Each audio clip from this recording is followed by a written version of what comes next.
just won the 402. Welcome to the Nebraska Hawkeyes. These guys are brave. They're Hawkeyes, living in enemy territory. Listen, these guys are way past their prime, but they're still Hawkeyes. They're spreading the Hawkeye hype to all of Nebraska.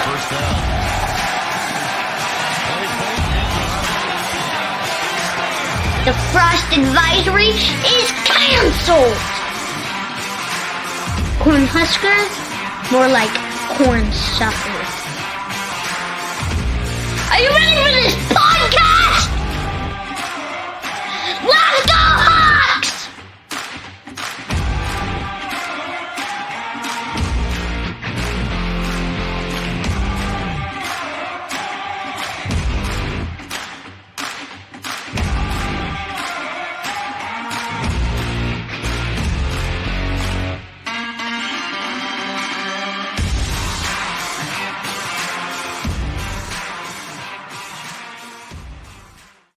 All right, welcome back to the Nebraska Hawks Nest, your Hawkeye oasis located in a sick little nasty Nebraska desert. Today we are lucky enough to be joined by Iowa Hawkeyes kicker Caleb Shudak. Caleb, what's going on, man? Not a whole lot. I've been kind of enjoying a little break from football before we get back to work. But hey, thanks for having me. Looking forward to it. So that beard's looking beastly right now. It's really, you letting that baby just come in for like an intimidation factor. I'm liking what I'm seeing. I had to grow it out for the cold weather. It's not 75 and sunny like it was in Florida. So if you watch the show very often, Adam's got a lot of beard envy with some of our guests. So I do. You're in select company, Caleb. I appreciate it. You made the list. Caleb, we want to start out asking you really about what you have going on right now. Then after that, we'll probably dive back into, your past, what brought you to Iowa. But right now, what's going on with Caleb Shudak? What are you getting ready for a potential chance at the next level? What type of training you're doing, where you're staying? What's going on with you right now? So the last couple of weeks, I've just been back in Council Bluffs, working out with my dad, working out the Y before I go back to Iowa City tomorrow. And go start training there. From there, I just have I'm doing the East-West Shrine game in Vegas in a couple weeks. That's kind of the big thing. Be a lot of fun. Spend a week in Vegas, play some football. So other than that, just being at Iowa City training pretty much every week until pro day, and after that, it's kind of a crapshoot. Kind of wait till the draft and hear from different teams, and hopefully we're going to find an agent too. So cool. Yeah. So, a week in Vegas, is it going to be, do you get to go out and play at all, or is it all work when you're out there? They're going to have you scheduled, or are you going to get to have some fun while you're there and do some I think it's a pretty busy schedule while we're there. I'm staying an extra day afterwards with my parents, kind of, do Vegas, because I don't know with COVID and all how that's what's open, what's not, but kind of hang out for a day and kind of check it out. So only been there once, but that was kind of in passing on the way to the Hoover Dam. So all right, Caleb. So you're in Vegas. You stroll into the casino. You got one game you can play. What's going to be your choice? Roulette. Roulette? Yeah, roulette. Really? I gave it a chance, a little fun. At least Riverside, I can kind of and back over eastern side of the state and kind of throw around like $5 or $10. And I don't know about Vegas, so I don't know if I have that kind of money. But yeah. Caleb, just remember, growing up in Council Bluffs like you did right across the river, always bet on black. Leave the red alone. So, the black is what wins out these days. 100%. 100%. Well, good enough. And on that note, then let's go ahead and take you back into, the start. It's been well documented that your dad was Jeff Shudak, sorry.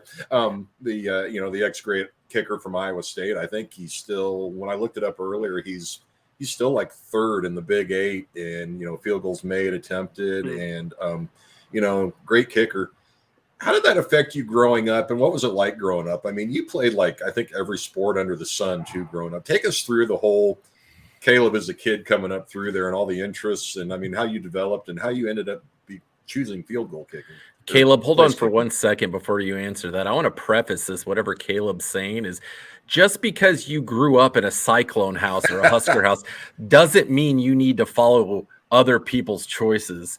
If you look at Caleb made his own life choices. So we don't want to hear those excuses. All right, Caleb, go ahead. Yeah, so growing up, yeah, he was right. I pretty much played every sport you can imagine. I think I took figure skating lessons at one point, swam, played tennis, golf, tried track in high school, wasn't a fan. Yeah, baseball, football, obviously, and soccer. So yeah, growing up, kind of, my dad would always teach some of the local kids, kicking, and I'd get to tag along and shag balls and maybe try to hit a few here and there. And little did I know, he was kind of instilling these fundamentals in me that I didn't realize until I get to high school and realize, oh hey, like, we need a kicker, I can do it. Got me on the varsity team my freshman year, So Yeah. I was like, oh, maybe I'm not too bad at this. And then it wasn't until about my junior year when I realized, I'm not quite big enough to play baseball. I don't want to play tennis or swim in college. And I'm like, maybe I could kick. I'm not terrible at it. I still got a lot to learn from my dad. So, and then I was just kind of took some chances, put a little more effort into it. And yeah, and then next thing I know, I'm at Iowa trying to, figure out what I'm doing with my life. So Kyle Schlicker's got goalposts up in his backyard. Did your dad have anything like that set up in your yard then while you guys were growing up? No, we had a tree right in the middle. So I know we just go stand on one side, and whichever way I kicked, the tree was right in the middle. Just try to hit over top of it. Little me could never get it that high, but I go out there now, and it's like, I don't know, it's probably only like 15 feet tall. So. All right, Caleb. Iowans joke around a lot and tease Council Bluffs, the whole Council Tucky thing. Now, it's gotten pretty nice. Like, I've been to the downtown area. That's a really not talked about area. A lot of nice bars and restaurants. It's a lot of fun. They've done a lot to improve that city. Now, tell us a little bit about what you love about Council Bluffs. What's some of your favorite parts about growing up there, and maybe some places you'd recommend going to get something to eat? Mm-hmm. So I'll be the first to admit so my final choices came down to Iowa State, or Iowa Western, actually, and I'm like, I got to get out of Council Bluffs. I've been here long enough, knew everybody, and then a couple years later, I'm at college, I realized it's nice knowing so many people, and the proximity Iowa Council Bluffs is to every place. Omaha an hour, Lincoln's an hour, Des Moines an hour and a half, hour 45, Sioux City's an hour and a half. Was it Kansas City's, I think, 2.5. Yeah, like the proximity to everything is awesome. Yeah. But yeah, that's the best thing about coming home is like I just know I went to St. Albert for so long, so I kind of know that community, those people, and then went to Lewis Central, and went from 35, 40 kids in my class to now I have 225, and kind of started knowing that many more people. Yeah, I loved that, and I really missed that. Like having so much family here. My dad's the youngest of 8, and a lot of them stayed kind of local. So just having that much family, that's one thing I love. But places to recommend, I'm a huge fan of Barley's. They have this burger there, the Cheeses.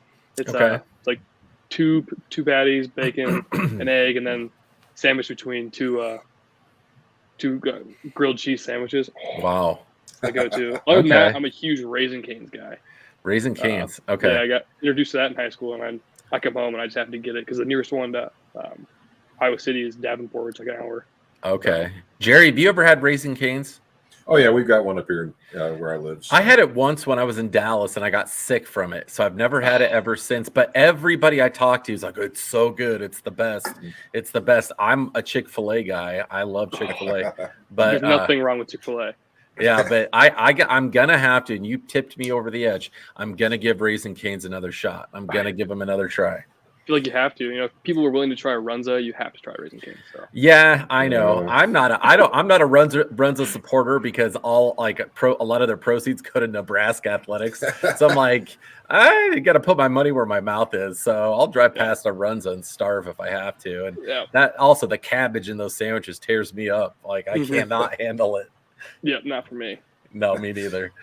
So Caleb, going back to the Council Bluffs upbringing, if the internet was correct, your brothers all went to St. Albert, and then you transferred, I believe, your freshman year to go to Lewis Central. What was the basis behind that decision for you? Was that sports related? Was it other related, or what went into that?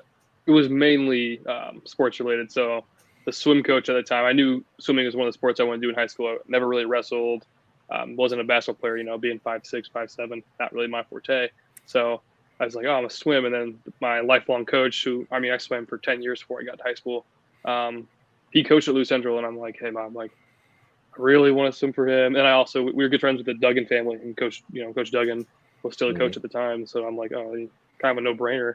I could, have coaches that I know and grew up with still coaching me, and ultimately worked out for the best. I'm at the time of my life at Lewis Central. So. Right. And Caleb, with your kickoffs, man, like I can't think of very many that didn't go into the end zone. Not a lot of returns. Mm-hmm. Do you ever have a time, whether it be in high school or college, where you were the last saving grace on the field for a return and you had to make a big tackle and maybe you got lit up or rocked, or vice versa, like you laid the wood to somebody? Did you go all Pat McAfee on anybody when you played? Just laid somebody out? I wish. I never had that opportunity. I only had 2 tackles in college, and I remember them both just vividly. Most memorable one, though, was against Minnesota, 2019. I think, I don't know what happened. I somehow ended up at like the 30-yard line. The guy was going full speed to, my left, and I'm just like, oh, I'm not going to be able to get around over there. He cuts on a dime, and I'm standing right in front of him. And on his cut, he jumps. And I swear to God, his feet were like eye level. And I'm like, he just jumped off one leg cutting full speed. And I'm like, luckily his foot literally got caught in my face mask almost. And he fell. Otherwise, yeah. I was just so in shock that he moved so fast. I was like, oh my God. Like, I was like, that's when I realized how athletic some of those people are. Like, Jeez. I think the guy was like 6'3", like 220. And he did that. I go, oh my, I couldn't even imagine. It was the most unreal thing. But never got to light anybody up, unfortunately. And guys like me struggle to dunk on a 9-foot hoop. And, people are doing stuff like that. I can't even imagine that. Tackled with a face mask. I don't know that we've heard that one yet, Adam. Have you? Yeah. I have never heard that before, but it's still pretty cool. I don't think too many people can say they've done that. That's being crafty. Yeah. I'm not even like embarrassed about it at all. Just the fact that he could do something like that was just, I was so impressed afterwards. I didn't know that. And now I start questioning, how do the guys even tackle these guys in general? Like, get an open field, got Jack Kerner making, a 15, 20-yard run save and then saves the game. And I'm like, I don't know how they do it. There's no shame in that. If a guy can jump over my head, have at it. Seriously, that's insanity. Unreal. Yeah. So Caleb, to that point, then, as Adam was talking about the leg strength you've got, it's been well documented too. You're not that big of a guy, football size wise, and I mean, what are 5'8", 100 and 5'8" generous? Is it? Yeah, 5'8", 175, 180. Okay, you're a little bit more than what and so that what is the secret at your size to getting that much boom into your kick? There's probably guys bigger than you that aren't kicking it as far. Mm-hmm. And I mean, what do you credit with for having that kind of leg strength? That's a good question. I really credit doing so many sports for so long. And when I was younger, I kind of really learned how to use my body, really work on my coordination and just body control. And, got a little older, got a little stronger, and realized, that coordination, those abilities were still there. And I think that's really helped me, because I have some guys that only just kick. And so they really don't know how to activate their hips or get their hips through or allow their core to really torque them through a ball. I think a lot of that comes with playing other sports, playing soccer or even swimming, learning how to get off blocks and stuff like that. But yeah, I think just learning my body at such a young age, I'm able to translate that once I got a little stronger too. Once I hit the weight room, I finally was able to hit some bigger balls. But yeah, okay. Activate your hips, Adam. That sounds like something we have to do at our age when we just get up out of the lazy boy. So yeah, I gotta stand there for about 30 seconds just to get things kind of warmed up. I don't want to just assume I'm going to be able to walk with no problems. I might tear an ACL or something like that. All right, so we're looking at this kicking room here, and Jerry brought this up earlier, so I got to give Jerry credit on this. I didn't even think about this. Miguel Racinos, Keith Duncan, Caleb Shudak, all in the same kicking room. Pull us into what those meetings were like, because that had to have been fun. 3 of the best Iowa kickers we've ever had, all in the same room together.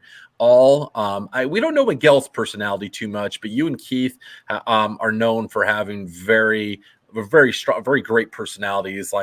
Fans really love talking to you guys. Tell us about what it was like in that kicking room. How much fun did you guys have? And obviously, if there's any cool stories, we want to hear them. Oh, that was, looking back, and it's kind of crazy to think that really wasn't that long ago. It was I think 4 years ago. It was 2017 was Miguel, or 2018 was Miguel's senior year. Yeah, because I remember the first couple of years I was just so wow, the fact that I was in there, I didn't know what to do. I was really learning how to kick still, but yeah, we got to like 2018, we're all competing, and Miguel's obviously had the reps in games. Keith played in 2016, so he obviously knew like what to expect and how to like. So that competition between them, and then I got a little better and started gearing up and competing a little bit. And I think one of the big concepts, one of the big things I will harps on is iron sharpens iron. It's one of our sayings, and I think Keith, Miguel, and I are all just examples of that. We all, I'd say, reached pretty close to our potential because of each other. Like I wouldn't be the kicker I was without Keith, and I like to think I pushed him to be one of the best kickers he could be.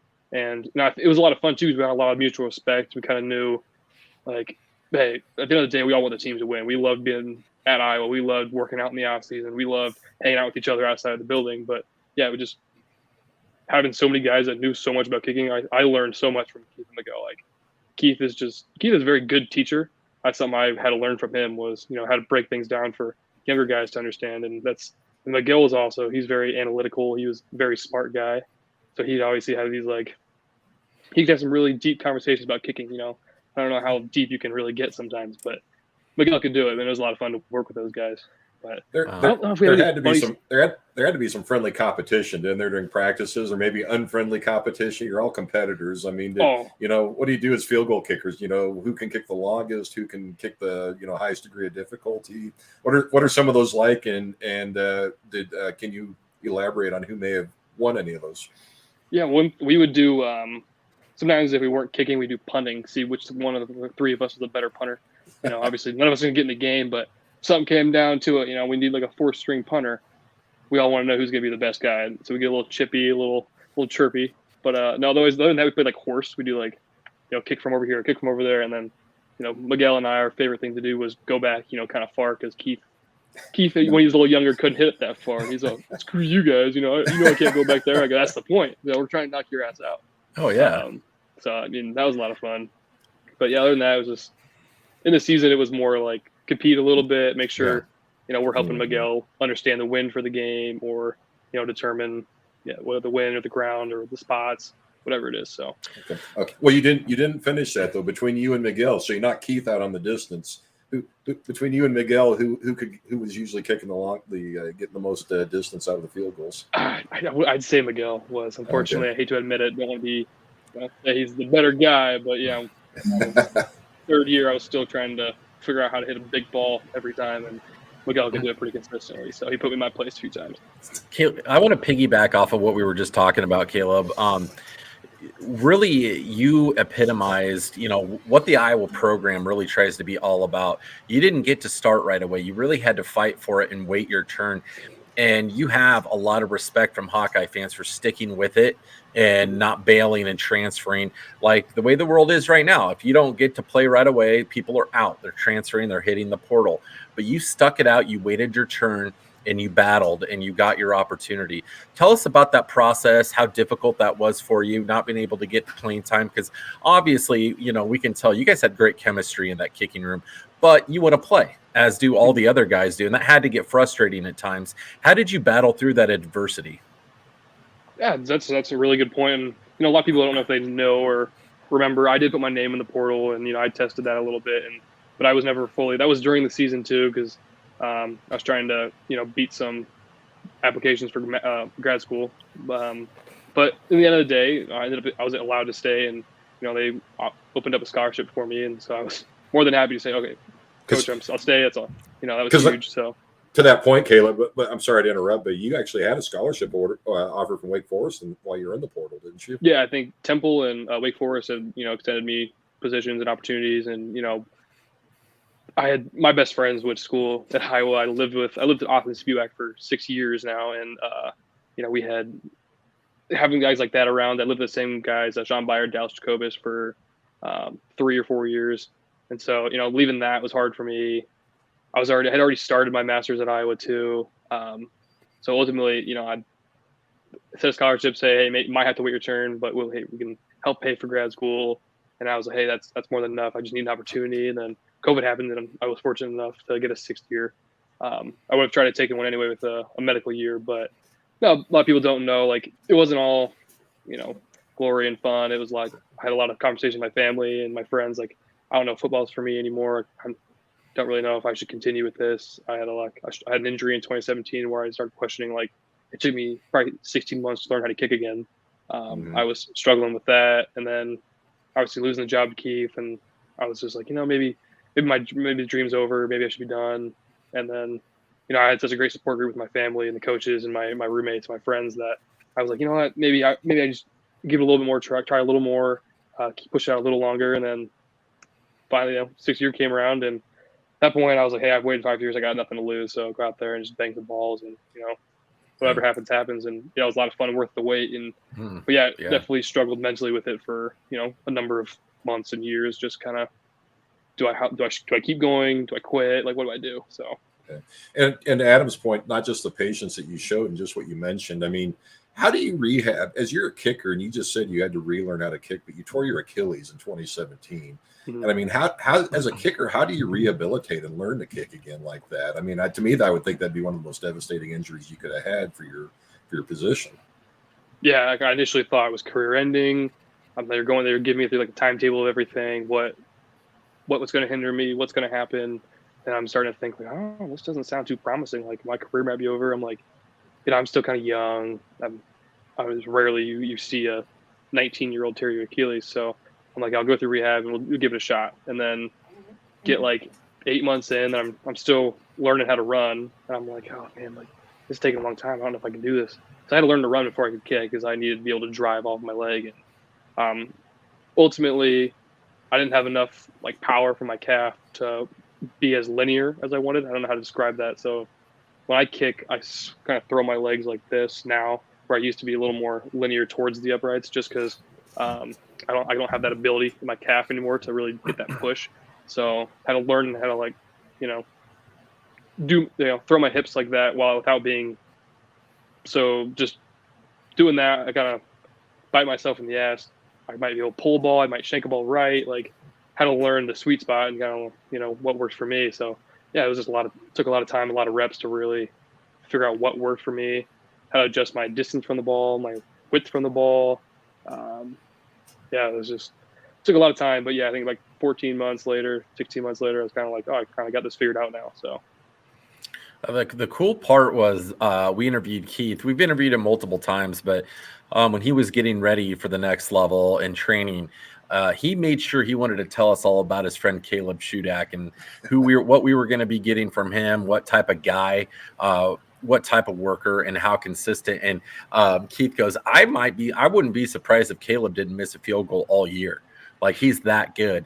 And as good of a kicker he is, he's that good of a guy. Like, and he talked you up a lot, and we hadn't seen a ton from you, so we didn't know exactly, what we were going to get. And Keith got us really excited about you. Tell us a little bit more about your relationship with Keith. Yeah, so that was actually huge and instrumental in, like, kind of my, I'd say, my mental health during that 2019 season. I was really struggling with, him getting a nod, me just doing kickoffs. I kind of saw that as like a demotion, like, that's like, I'm not good enough. And Keith was very vocal with media and the coaches and even myself that, like, hey, like, you're really good. Like, just because this happened, like, you still have an NFL leg, you have an opportunity. He was very vocal with that, with the public and with the media. And even in, like, I don't know if he remembers, but our team banquet after the 2019 season, like, every time he would get an award, he wouldn't talk about himself. He'd talk about me and how I, like, helped him. And that was huge for me. And that meant a lot. And I don't know if I would play football if he wasn't like that. So my respect for him and, like, our friendship is huge. And like I would solely say, like, he saved my career. Like, I would, if he wasn't as didn't believe in me that much, then I don't think I would play football. So he's a great teammate. Yeah, 100% great dude. And he was quoted in articles as saying that there were times he thought you were actually going to take his job as starter. I mean, just his follow up on that. So, in a healthy competition, even among friends, is good. It makes you both better in the long run. Yep. So, someone else I really wanted, before we get off the discussion about your injury, Caleb, is and doesn't get a lot of mention. We read that your mom, after your surgery, stayed with you in the hospital the entire week, and and basically was there with you until you kind of got you back started again. Tell us a little bit more about your mom. Dad gets a lot of the press for his playing career, but tell us a little bit more about Mom, if you would. Mom has been my number one supporter for since I can remember. She's seen me, at my best and at my worst, and her support never wavered. But yeah, I I remember that. So I had surgeries there for a night, and then she got us a hotel room so she could kind of take care of me. And I was living in like a third floor. I was renting a third floor apartment with no elevator. So she's like, you can't go there. So I'll stay with you for as long as it takes before I feel comfortable with you going up and down stairs. She basically did anything I needed because, I was on every drug you can imagine. I was in so much pain all the time. So, But no, even in high school, no matter what sport it was, she was there for everything. Her and my dad made trips to every game in college, bowl games in college, even when I was just doing kickoff. So they're coming supporting me for maybe sometimes it's 2, 3, 4 reps a game. But yeah, I wouldn't be where I am without them. They raised me, instilled values in me that, I'll take with me my whole life. And also gave me chances and opportunities to do things that, some people might not have and, have those opportunities. But without them, like I'm not here. I'm not, they help get me through school, help me live my dream. There's no way I could have worked a full-time job and also walked on and played football. So, they were huge in that. And yeah, my mom especially, just been such a huge supporter and kind of got me through some of my darkest days too, with injuries and, losing jobs. So. Jerry, it's that kind of thing that I want my kids to say about me when I'm older. Right there. That's what fuels me as a parent. I love hearing stuff like that.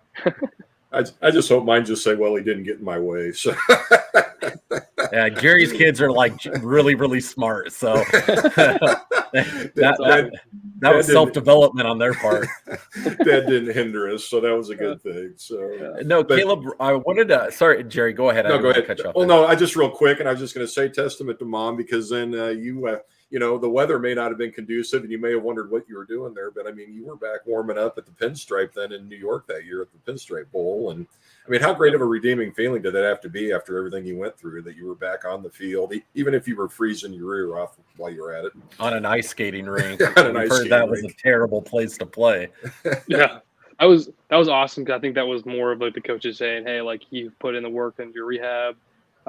You're like medically cleared to put pads on. We probably never put you in the game, but they kind of let me put pads on, suit up for so I hadn't done that all year, and I got cleared like Tuesday of the game week, so I'm like, they're obviously I haven't hit any balls in practice in a year and a half, or a year. But yeah, I was like, oh sweet, like I can kind of see it. I was still in the middle of like my rehab actually, but I was good enough to go out there and hit a few balls. So I was like, all right, maybe it's worth it. I can still do this. There's chances. So. Mm-hmm. Well, Caleb, it's time. I want you to pick up your artist brush and paint us a picture of the day of the Nebraska game on Black Friday. We like to call it Black and Gold Friday here at the Nebraska Hawks Nest. 7 years in a row. We didn't think we were going to get that 7th year this year. Jerry and I were in the stands. I was there with my family. There was some panic from Hawkeye fans. I don't think I said a word for the first 3 quarters. I just sat there. And I just was like, oh my God, and I'm thinking to myself, I'm trying to rationalize it. This winning streak had to end sometime. It had to eventually end. This is it. I'm trying to tell my kids, hey, we're lucky that we got to come, like that we get to do things like this and bond as a family. And then all of a sudden there's a blocked punt, and fortunes change. I want you to get in there and tell us about what the feeling was like on the sidelines. What were the guys saying? What was the feeling when you knew this thing was about to turn, and maybe a little bit beforehand if there was doubt? Mm-hmm. You could definitely sense how on edge everybody was getting, as I think it was like got to like 17-6 at one point. Yeah. That was right out of right before half, I think. You could definitely see people were like, oh man, like, we're digging ourselves a hole right now. We're not playing very good football. I'm like, we kept saying like, hey, like, we're gonna need a big special teams play here, like whether it's a big field goal or a big punt. But no one said anything about a block punt. So as soon as that happened, I think when you see Kyler get the ball, I don't know how he tracked it in the air. Like, he's running backwards, all of a sudden the ball's in his arms.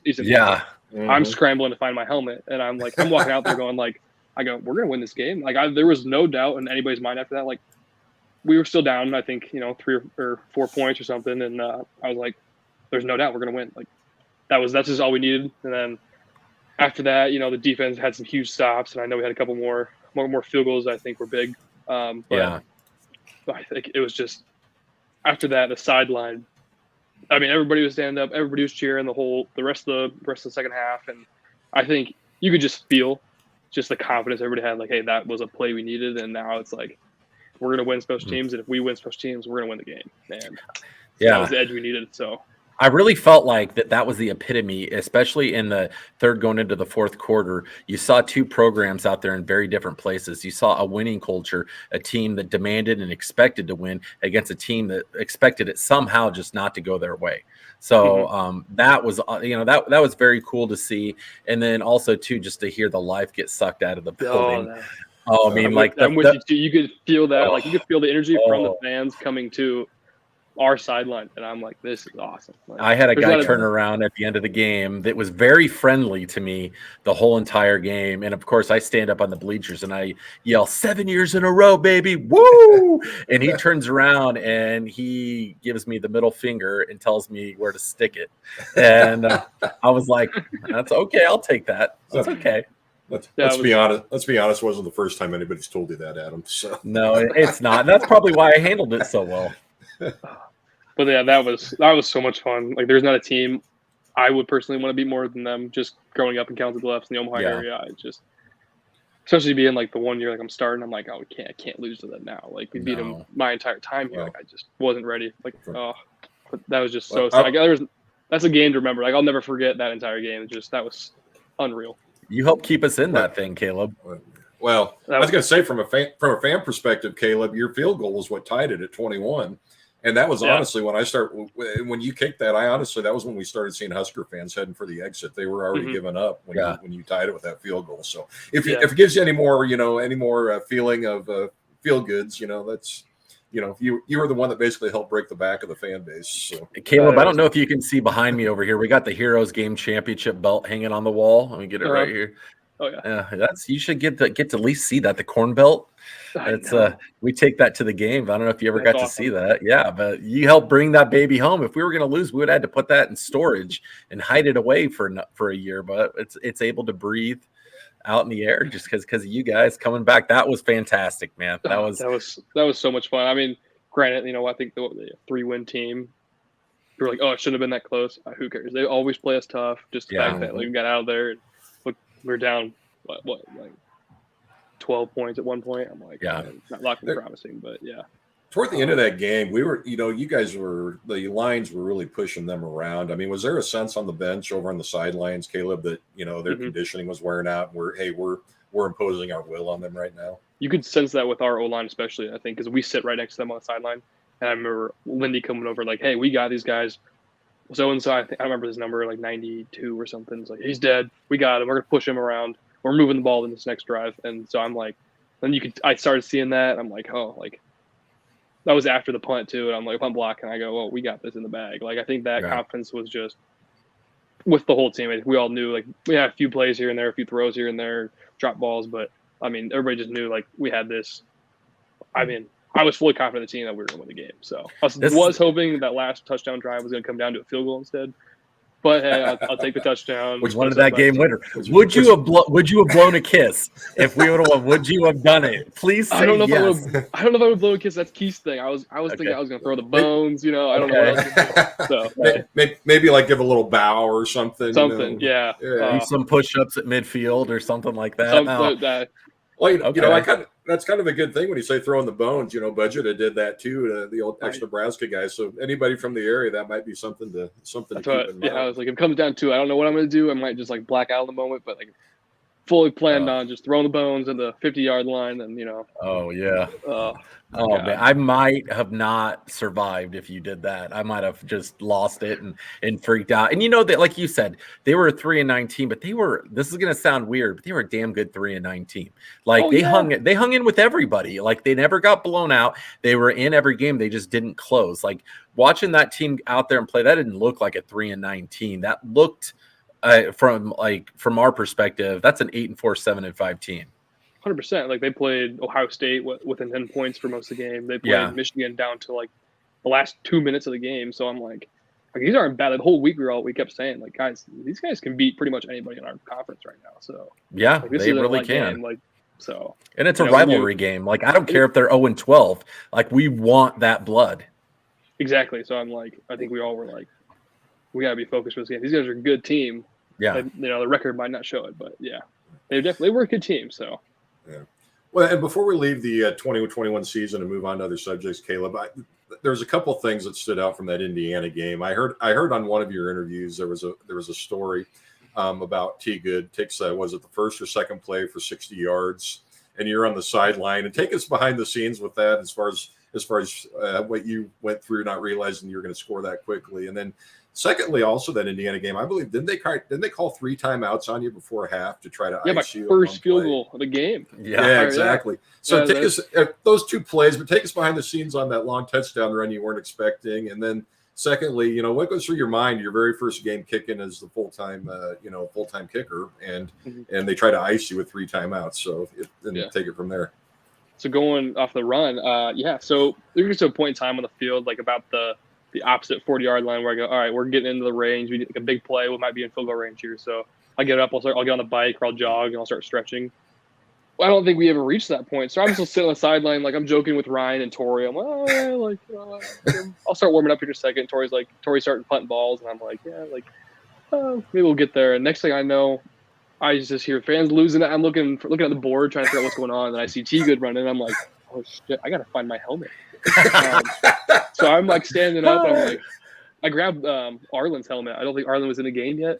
And I'm like, that's not my helmet. It's got a visor on it. And I'm like, I'm gonna have to wear this out there. So I'm freaking out, running down like the whole bench. And next I'm like, oh my God, I'm gonna miss the first PAT. Luckily, like I found it like right after I thought that, and I get out there and I'm like so nervous because I'm like, oh my God, I almost didn't make it out here.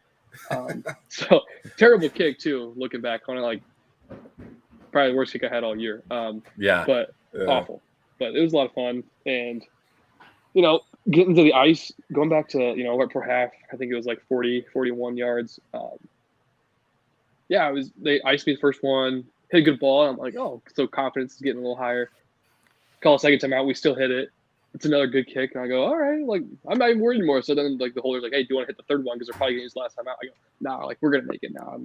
I'm just getting more and more comfortable. So I'm like kind of hoping they do, because I'm just kind of like feeling the environment, and I think that really set the tone for the year. I was able to get almost 4 reps in my first one, and kind of I got way more comfortable like in that whatever 5-minute period it was, and by the end of it I go like I was just fully ready to make the kick, and like they can call 20 timeouts, I don't care. Like it was a little field goal period. It was definitely I was actually happy the way it started, like I'd say my career, just because I got basically 3 tries, I felt like. So yeah, I was a huge fan of it. Most people would be like, yeah, most kickers don't get nervous anymore when they call those timeouts. We just get more and more comfortable. So I'm like, if they call it, please do. Like, I'm not worried. So. Well, we've talked about a lot of really fun, positive stuff right now. We're going to talk about one thing right now that wasn't so positive and was just tough.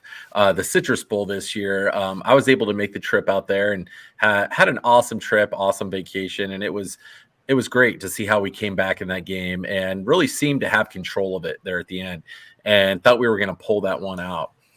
Pull us into there on the sideline, the thoughts and the feelings on the sideline, and with that one slipping away, what was the feeling like after the game in the locker room? Can you hear me all right? Sorry, my AirPods died. So Yep, we can hear you. Can hear you.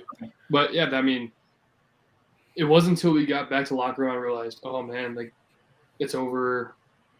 Not even just that we lost; it was the fact that I might never play football again. Like after that, there's nothing guaranteed. Like I'm obviously gonna hopefully try and take my chance at the next level. But then it really set. We got to the locker room. Cam started saying a couple words, and I go, I'm never gonna be in this position again. And I just lost it. It's heartbroken. I spent 6 years, which is a quarter of my life at playing Iowa football, and it's all over. And I still remember freshman year like it was yesterday. So the fact that it all happened so fast is kind of definitely hit me all at once. And I spent a good hour in the locker room just kind of trying to soak it in. I don't know if I'll ever put pads on, so it was tough. But the whole game too is like we just were right there, thought we had it. There's no way we can lose it now. They had that huge drive at the end with like 2 or 3 big plays, and we get the ball back with like 2 minutes. I'm like, oh, perfect. Yeah. We almost get in field goal range within a minute. I'm like, I'm ready to go. It's 80 degrees. There's no wind. I'm like, let's hit a ball. I was pumped. But yeah, unfortunately, it didn't work out that way. So just a lot of emotions at the end of the game. And yeah, it's just. Caleb, what were your guys' thoughts? I know there was a lot of frustration in the crowd about the Kentucky players laying down, either dehydrated or having injuries. It really seemed like they were trying to stop our momentum and stop the clock. There was a lot of talking again, not being in their shoes. You don't know if it's sure or not, but a lot of conspiracy of whether it was real or not, whether they're actually injured or actually having cramps. What were your guys' thoughts on all of that? I think given kind of the temperature of the game and everything, we were like, they're pretty untimely. There's a couple of them I can recall where I'm like, they're a little sketchy, but it's like we had some guys that were really feeling it too, and luckily they made it to the sidelines first. But we were all like, it's 85 degrees right now. It's pretty hot. We haven't played in weather like this in 2 or 3 months, so didn't let us affect us. Obviously the fans were feeling it, so you could kind of sense the boos and everything. Yeah. But, the other day, we were all couldn't be mad about it because there was any moment in time that one of our guys was going to go down, because we get on the sideline, I'm looking over at the old lineman, they're just pumping fluids and I'm just, hey guys, get some water, you have to drink it now. And they're like, they're soaked, and I'm like, yeah. So fully, given the weather and conditions, I don't think either team has played in that some months. All right. So on that same subject, same question, Penn State. That's where it gets a little more interesting. That was 3 or 4 times. You're talking multiple drives in the fourth quarter, third quarter, even late in the second half, I think, or second quarter, there was guys going down. And I'm like I know once we get on a roll as an offense, it kind of helps. And I think teams know that if we get kind of cold, we're pretty cold. So I just, the fact that happened, it had to have happened a dozen times. I don't remember, but I just remember thinking God, we might not be in field goal range now because, we had a 5 minutes of stoppage. So, our momentum's gone. But yeah, that game was a little more interesting because it wasn't 85 degrees. It wasn't hot. It wasn't humid really. I'm like, it was a little, given how big the game it was too. Yeah.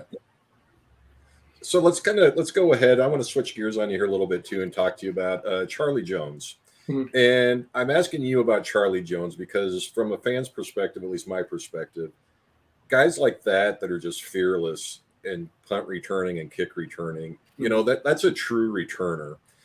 Sometimes you get converted skill guys that play it safe, a lot of fair catches and stuff. But I think Charlie'd try to return one in the middle of, if all 11 guys were in a circle around him, take us into the mindset. Is that what he's like in real life? Take us into the mindset. And then the other side of that coin is, Caleb, how much does that play into your mindset playing other teams with a guy like that and knowing, having to kick away from him or trying to game plan around him? And were there any guys that you specifically remember that you had to make sure you were on your A game when you went against him? Mm-hmm. Yeah. So Charlie, he does that in practice, does that in games. After the first couple of times, we fully expect it to happen. So when he's getting the ball, we're all standing up. We're all something big might happen here. Regardless, Charlie's taking a chance, and we all want to see what's going to happen. So, but no, we treat him as another big part of special teams, just because he does have that wow factor. He does have that chance to just break one. So we all want to be watching and waiting for something to happen. Essentially, that's what it was. We were all just sitting around waiting. It's only a matter of time before something big happens here. So whether that's we talk about in meetings is it's Torrey having a big punt down him at the 5, or having a big field goal late in the fourth quarter, and then but no, on top of that we have Charlie Jones go in that might have a big kickoff return at any moment. He's gonna obviously take the punt no matter what. He's gonna try and return it. I don't care if there's a guy 2 yards in front of him, there's guys on top of him. I'd be ready because he might score. We don't know. So having a guy like that is just huge for confidence, and special teams kind of, especially with ours playing such a big role in some of our games, those don't get. We spend a lot of time in film trying to get Charlie a chance because we know his ability. We know he's going to take those chances. So, Caleb, wanted to ask you too about just some things that are kind of going on right now. And we asked you before. You said you kind of felt comfortable talking about it with the recent articles that's coming out by some columnists that we'll leave unnamed that are being very critical of the reorganization of the diversity committee. And David Porter, I listened to on the Hawk Fanatic podcast. I listened to it today. Reference the Iowa players having not had enough life experiences to know what a good thing is, and that they're too deep in the forest to see the trees. So if things aren't good, they wouldn't know it. and saying that the players are kind of almost idiots, which I had to rewind it 3 times to make sure. I'm like, okay, did he really say that? And I rewound it and rewound it and rewound it. Basically, he goes, they're basically idiots. Now, what are your thoughts on that? Obviously, if you don't feel comfortable answering that, we totally get it. But as a player that's in the program, that's just on his way out, there's a lot of critical stuff going on right now of a program that we're all very protective of, that we love. We want to see what do you think about everything, and what about David's comments? Yeah, I think so. I haven't seen or heard everything. I've just seen kind of like the threads on Twitter. A couple of people sent me some clips of some things that were said. I mean, my first thought was just kind of I started seeing everything when the coaches staff and our program started making comments back and kind of seeing what's out there. But it's unfortunate to hear kind of how it's viewed from some people that is within the program. So being a guy within the program, like, obviously most of us aren't as vocal about it. We don't talk about it, but we all know, like, a big thing with our football since June 2020 was just unity and understanding everybody and knowing we're on the same team, we play for the same team, we play for the same program. From being on the team so recently, I think it was one thing that was huge about this team is I first tell you, like, that wasn't the most talented team we've had in my 6 years, but everybody knew everybody. It wasn't like I'm paid to say it, but my freshman year there was some guys that didn't really know the freshmen, didn't want to get to know the freshmen. Even like some like second, third year guys, like, hey, if they weren't going to play, they weren't going to try to get to know you. And I can't say that about this team. Like, some big changes were just, we spend a lot of the off season not just working out, but we also meet in groups and we talk to each other, try to get to know each other. And I think that played a huge role. Like, we had 121 guys or something like that at some point. And, I could probably name you every single one and tell you almost where they're all from, just because I've had enough conversations with the whole team. And I think that was one big change we tried to make was, you should know everybody in the building, from the custodian to, the 125th guy, whatever it is. And I think that was one thing, it's unfortunate that some people don't see that. And so when they voice their opinions, people jump on it because, obviously we don't talk about it as much because we were so focused on the season, so focused on, growing as teammates. But, it's just unfortunate that, the fans and people read the first thing it said, not wait to get the whole story, which, kind of sucks. But, like, coming from a guy that was just on the team, that was one of the most fun teams I've had. And granted, it was my last year too, but, I friends with so many guys, hung out with so many guys outside of the building, and, a lot of them are, going to be at my wedding one day, or, hope to see him when I come back in town. But it was fun. I wish people got to see, like, that side of what we go through. So. Yeah, and I think the big key to everything is just really being open-minded, listening to what everybody has to say, putting yourself in other people's shoes, and just having a wide scope of vision on the whole entire thing. But, my problem with it is when you're the head of the committee calling the student athletes basically idiots, and they're not smart enough to be able to figure out whether they're in a good situation or not. That's not someone that should be in a leadership position, in my personal opinion. Nobody else's. I don't.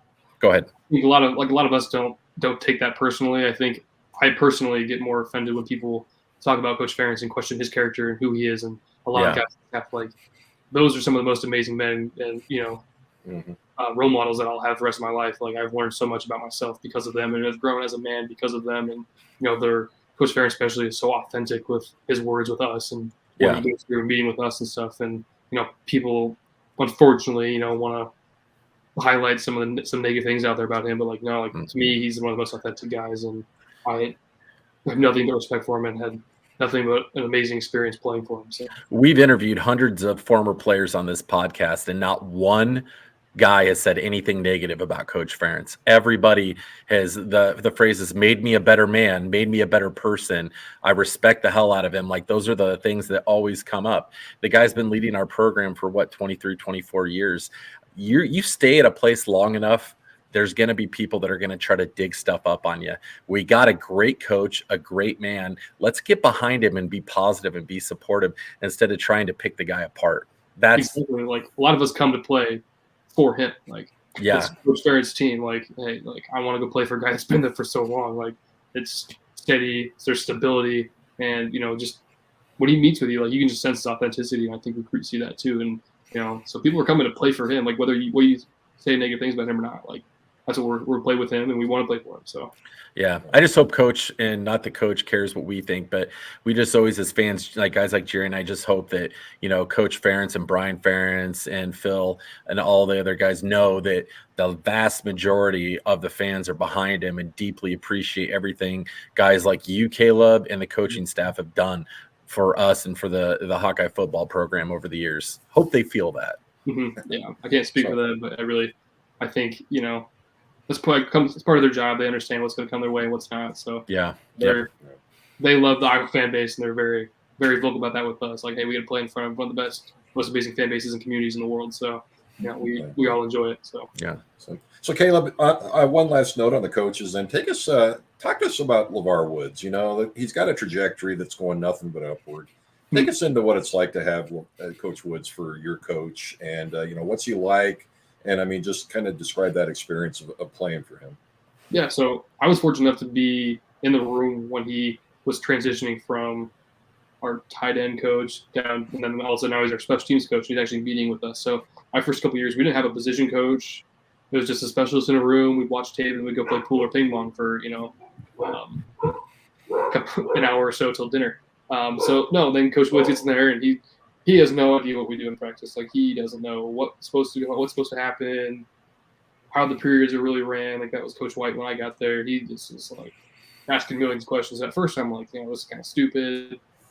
He doesn't know what's going on. He doesn't know how to coach us or what we're gonna do. So, but you get to know him a little longer, and he is so focused on like every little detail, like whether that's our practice routine, the number of balls we hit in practice, what days of the week we hit. He thinks about all that kind of stuff. For kickers wise, not just like scheming with special teams, but like down to like how we practice, and we never had that. Like, that was huge in our development, and then getting respect from coaches, because now we have he sits in meetings with them and he sits in meetings with us, so he knows exactly how to communicate what we're feeling and what they're feeling, and how to generate that respect during practice. I don't think without that we're not attempting 50-yard field goals, because I don't think Coach Ferentz is really comfortable doing that a whole lot. But without him, the specialist alone, and getting other specialists, getting Tori, realizing that somebody cares so much about all of us and our job, that I think that was huge in kind of just the overall development of the room. Yeah, I've talked to multiple people around the program that say Coach Woods just takes care of everyone around him. Just a genuine, great guy, and I think everyone that's sees him, and especially you that know him, the guy's gonna have a great career and is having a great career, and nowhere but up. But we know I'm not gonna cut this off because I'm not sure if Jerry has any more questions. Jerry, do you got anything else for Caleb? Nope, I'm good. I think it's good to end on a positive note here. Well, Caleb, we're gonna end on an extra positive note, because we always want to know a little bit more about the person, about Caleb. So we're going to go in here, focus. Jerry and I are rolling into Iowa City in his maroon Ford Edge. Is it a Ford Edge or Ford Escape? It's an Escape. I'm not it's an Escape for an Edge. Okay. We're rolling in, blazing Nebraska Hawks Nest stickers on the back, Tiger Hawk there. And it's maroon. It's not red. It's maroon. Let's maroon. That, right? Maroon, yes. Your favorite middle-aged friends, Adam and Jerry, are rolling in for a good time. We're in Iowa City for a night, Caleb. What are we going to do? Where are we going to eat? Where are we going to have some drinks? What are we having? Also, what type of music are we going to be listening to? Because that's big. Oh, man, that's a really good question. So, personally, I'd probably take you to the Vine, just because I know I can get drinks there, too. And okay. There's quite the variety, and it's close to my house. So, we'll go there. We'll go to Stella. I don't know. I'm a huge fan of Stella because it's literally right next door where I live. So, okay. But no, other than that, then we'll go back to the house. Maybe watch some football, whatever's on TV. Have a few beers. I'm sure my roommate Austin's there. He'll probably want to listen to his Chicago EDM. It'll get you ready for the bars, and then okay. Probably a handful of them. I know my roommate Dallas. We go to El Rey's for him all the time, so I actually have a love going there. And then where else do we go? El Rey's, Brothers is a good one. Brothers is fun. 21. I always feel weird going into Brothers, because I'm I feel like they look at me and they're like, oh, is that the parent of a college student? I'm right at that weird in between stage where I'm probably too old to be going there. But a lot of the parents go to Brothers. If it's a parent weekend or something, okay, we're all at Brothers or at DC's too. But, okay. No, we'll probably go there and kind of close them down. All right. All right. So one little point B on this then, because you mentioned Dallas, we got to give him a shout out for We Wave and his music career while we're on here. But We if you're love hanging out with Dallas. Dallas and you have that music career, you've had to have been to a dive bar or two to support Dallas. 'Cause, you know, what are a couple of your favorite dive bars in the Iowa City area that, you know, what wouldn't go there normally, but Dallas is playing there or whatever reason, and you end up there? He's got a couple. There's a Whiskey River in Palo, Iowa, which is like just outside of Cedar Rapids. This teeny little bar. Mm-hmm. That was probably one of the good ones because like I get there and I'm having some drinks, listening, cheering them on, and I'm like, yo, I'm starving. This is going so long. Actually, some of the best food I've ever had. Like their fried pickles there were unreal. I had a burger and maybe it was because I was drinking, but wow, great food. So like that was one of my favorites. And then but other than that, he really plays at El Rey's a lot, or he traveled down to Nashville. I want to go down there with him, but no, that was unfortunately during the season still. But yeah, I think Whiskey River was definitely my go-to because he's been there twice and I went both times. And I was like, this place is sweet. So, what a great guy he is! Oh yeah, what a great guy, and he's so talented. Like if a guy like that can't make it, like how does anyone? Like he's a great singer, just a really good musician, wonderful person. He did a small little show for us at our fan event in West Branch at the Down Under, and as you know, it's not a dive bar. I have dive bars close to my heart; they're my favorite. But Down Under is not a dive bar; it's a super nice place. Some of the best food. But yeah, Dallas played there, played a couple songs, and it was a great show. He's very talented. You know, I remember when he started, trying to learn the guitar and writing a couple songs. I'm like, dude, what are you doing? Like, kind of give him grief for it. But the other day he starts singing songs. I'm like, dude, your lyrics are actually like really catchy, really good. Yeah. And he starts like getting a little more into it. I'm like, dude, like. So entertainment talent scout is not in your repertoire moving forward, then? No, I guess not. I would give him so much grief about it. I'm like looking back. I'm like, man, if he ever makes it, like I hope he's still inviting him to tour. So. Oh yeah, come on, man. All right, Caleb, we're gonna let you get back to your day. We know you got a call coming up, but we just wanted to thank you again for an awesome year. You had just a phenomenal kicking year for the Hawkeyes, and we're gonna be all behind you, just like we were Keith. Rooting you on, hoping you make it on an NFL roster. And if you don't, just keep grinding, man. We're going to be behind you all the way. I really appreciate that. Thank you so much. Thanks, Caleb. All right. Thanks, Caleb. Go Hawks. Go Hawks. Go Hawks.